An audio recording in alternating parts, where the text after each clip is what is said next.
Shri T Harish Rao గారు. Speaker sir,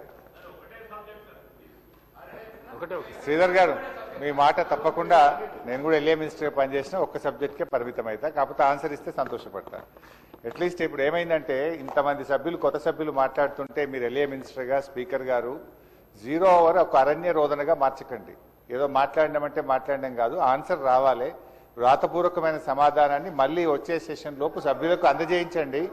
గతంలో మేము పంపిన ఎల్ఏ మినిస్టర్గా నేను పంపిన, మీరు కూడా ప్రయత్నం చేయాలని చెప్పి కోరుతా ఉన్నా. అధ్యక్ష, నేను ఈ ఉద్యోగులకు సంబంధించినటువంటి అంశం మాట్లాడాలనుకుంటా ఉన్నాను. ఎందుకంటే ప్రభుత్వ ఉద్యోగులు అనేవాళ్ళు ప్రభుత్వానికి రథచక్రాలు లాంటి వాళ్ళు సంతోషంగా ఉంటేనే అభివృద్ధి కార్యక్రమాలు, సంక్షేమ కార్యక్రమాలన్నీ కూడా ప్రజలకు సజావుగా చేరేటువంటి అవకాశం ఉంటుంది. ఈరోజు వాళ్ళందరూ కూడా తీవ్రమైనటువంటి మనోవేదనతో, ఆవేదనలో ఉన్నటువంటి పరిస్థితి ఉంది. ముఖ్యంగా దేశంలో ఎక్కడ లేని విధంగా ఈరోజు రాష్ట్ర ప్రభుత్వ ఉద్యోగులకు 6 డిఏలు పెండింగ్లో ఉన్నటువంటి పరిస్థితి. అదేవిధంగా పీఆర్సీ అధ్యక్ష, ఈ ప్రభుత్వం వచ్చి 2 సంవత్సరాలైనా ఇంతవరకు పీఆర్సీ ఇయ్యలేదు. ఉద్యోగులందరూ కూడా కోరుతా ఉన్నారు వెంటనే పీఆర్సీ విడుదల చేయాలని. గతంలో కేసీఆర్ గారు 43-39% పీఆర్సీని మా ప్రభుత్వం ఇచ్చింది అధ్యక్ష. అదేవిధంగా ఉద్యోగులకు ఎంప్లాయీస్ హెల్త్ ఇన్సూరెన్స్ స్కీమ్ ఆ రోజు మేము జీవో కూడా ఇచ్చాం. దాన్ని మీరు అమల్లోకి తెస్తామని చెప్పి మేనిఫెస్టోలో పెట్టి కూడా ఈహెచ్ఎస్ స్కీమ్ను అమల్లోకి తేలేదు. దాన్ని కూడా వెంటనే అమల్లోకి తేవాలి. ఉద్యోగుల జీపీఎఫ్ తదితర బకాయిలన్నీ కూడా విడుదల చేయాలని మీ ద్వారా ప్రభుత్వాన్ని కోరుతున్నాం అధ్యక్ష.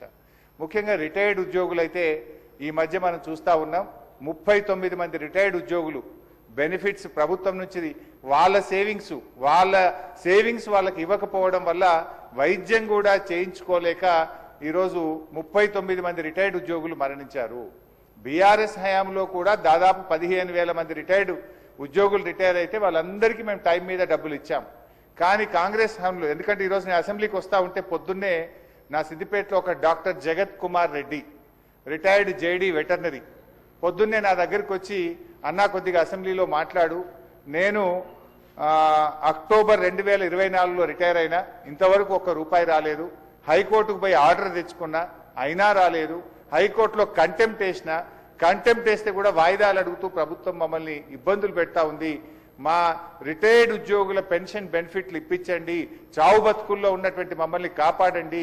30-35 ఏళ్లు ప్రభుత్వానికి సేవ చేసినటువంటి రిటైర్డ్ ఉద్యోగులను ఈ రకంగా వేధించడం ప్రభుత్వానికి తగదు, దయచేసి ప్రభుత్వం దృష్టికి తీసుకుపోండి అని చెప్పి పొద్దున్నే నా ఇంటికి 7 గంటలకే వచ్చి కూర్చున్నాడు సార్. నేను బయటకు వచ్చేసరికి ఏంది ఇంత పొద్దున్న వచ్చినావంటే, ఇట్లా ఉందన్న ఆరోగ్యం బాగాలేదని చెప్పమంటే బట్టి గారికి చెప్తా తప్పకుండా ఈ రోజు నేను మాటించి వచ్చి ఈరోజు చెప్తా ఉన్నాను అధ్యక్ష. అదేవిధంగా అధ్యక్ష, సిపిఎస్ ఉద్యోగులను ఓపీఎస్గా మారుస్తామని ఆ రోజు కాంగ్రెస్ పార్టీ ఎన్నికల్లో హామీ ఇచ్చింది. మరి ఎప్పటిలోగా ఓల్డ్ పెన్షన్ స్కీమ్ అమలు చేస్తారు? మరి ఈలోపు గత 2 సంవత్సరాల నుంచి సిపిఎస్ కింద రాష్ట్ర ప్రభుత్వం కట్టాల్సిన కాంట్రిబ్యూషన్ డబ్బులను కూడా మీరు కట్టకుండా దాన్ని దారి మళ్లిస్తా ఉన్నారు. అసలు కాంట్రిబ్యూషను కట్టలేరు, ఓపీఎస్ తేకపోవడం వల్ల 2 లక్షల మంది సిపిఎస్ ఉద్యోగుల భవిష్యత్తు ఈరోజు ప్రశ్నార్థకంగా మారుస్తా ఉన్నారు. దయచేసి సిపిఎస్ కాంట్రిబ్యూషన్ కట్టండి, ఓపీఎస్ విధానాన్ని ఇచ్చిన మాటకు కట్టుబడి తక్షణమే అమల్లోకి తేవాలని చెప్పి మీ ద్వారా కోరుతున్నాం అధ్యక్ష. అదేవిధంగా పోలీస్ డిపార్ట్మెంట్లో కూడా అధ్యక్ష సరెండర్ లీవులు 5 సరెండర్ లీవులు పెండింగ్ లో ఉన్నాయి. టీఏలు రావట్లేదు, డిఏలు రావట్లేదు, స్టేషన్ అలవెన్స్ రావట్లేదు. మొన్న ఒక జూబ్లీ హిల్స్ ఎలక్షన్ ఉంటే యూసఫ్ గూడ బటాలియన్ మాత్రం సరెండర్ లీవులు టీఏలు ఇచ్చిండ్రు. రాష్ట్రంలో 1,00,000 మంది పోలీసులకు సరెండర్ లీవులు టీఏలు రాక ఇబ్బందులు పడతా ఉన్నారు. దయచేసి పోలీసులను కూడా ఆదుకోవాలని, గతంలో నేను ఫైనాన్స్ మినిస్టర్గా ఉన్నప్పుడు ఎప్పటికప్పుడు సరెండర్ లీవులు టీఏలు ఇచ్చాం. ఈ ప్రభుత్వం వచ్చిన 2 సంవత్సరాల నుంచి పెండింగ్ లో ఉన్నాయి కనుక వాటిని విడుదల చేయండి. ఇవాళ పోలీసులు కూడా తీవ్రమైనటువంటి ఆవేదనలో ఉన్నారు. పోలీసులకు ఉండే ఆరోగ్య భద్రత స్కీమ్ కూడా బంద్ చేసిండ్రు. మీరు ₹1,00,000కే పరిమితం చేసిండ్రు. పోలీస్ కానిస్టేబుల్ చాలా ఇబ్బంది పడతా ఉన్నారు. ఆరోగ్య భద్రతను పునరుద్ధరించండి, గతంలో మాదిరిగా కార్పొరేట్ వైద్యం పోలీసులకు అందించాలని చెప్పి కోరుతూ కాంగ్రెస్ పార్టీ ఎన్నికల మేనిఫెస్టోలో తక్షణమే మేము ఉద్యోగులకు పీఆర్సీ ఇస్తాము, పెండింగ్ డిఏలు ఇస్తాము, బకాయిలు ఇస్తాము, ఓపీఎస్ తెస్తామని మాట ఇచ్చి ఈరోజు కాంగ్రెస్ పార్టీ 2 ఏళ్లైనా అమలు చేయకుండా మోసం చేస్తా ఉంది. జరిగిన అన్యాయం ఇప్పటికే చాలా జరిగింది.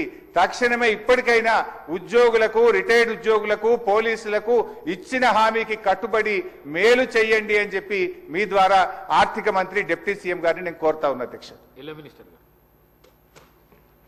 అధ్యక్ష, గౌరవ సీనియర్ శాసనసభ్యులు హరీష్ రావు గారు ప్రస్తావన చేసిన అంశాలన్నిటిని కూడా నోట్ చేసుకున్నాం అధ్యక్ష. కానీ సభ దృష్టికి కొన్ని విషయాలు ఈరోజు హరీష్ రావు గారు వారి పార్టీకి సంబంధించి ఉద్యోగస్తుల గురించి, వారి సంక్షేమం గురించి మాట్లాడుతున్నారంటే ఏ విధంగా ఉందంటే దయ్యాలు వేదాలు వలికినట్టు ఉంది అధ్యక్ష. ఉద్యోగస్తులకి ప్రతి నెల వారి జీతభత్యాలకు సంబంధించి 20 తారీఖు వరకు జీతాలు ఇయ్యలేని పరిస్థితుల్లో వారి ప్రభుత్వం నడిపారు. ఇప్పుడు వారి ఉద్యోగస్తుల గురించి మాట్లాడుతూ ఉన్నారు అధ్యక్ష. ఏదేమైనప్పటికీ ఉద్యోగస్తులకు సంబంధించిన సంక్షేమం, వారికి రావాల్సిన జీపీఎఫ్ కానీ, రిటైర్ అయిన పబ్లిక్ సర్వెంట్స్ సంబంధించిన అంశం విషయంలో ఒక సిస్టమ్ని ఏర్పాటు చేసుకొని వారికి ఏ విధమైన ఇబ్బంది రాకుండా అన్ని విధమైన చర్యలు తీసుకుంటామని గౌరవ సభ్యులకు తెలియజేస్తా ఉన్నాను.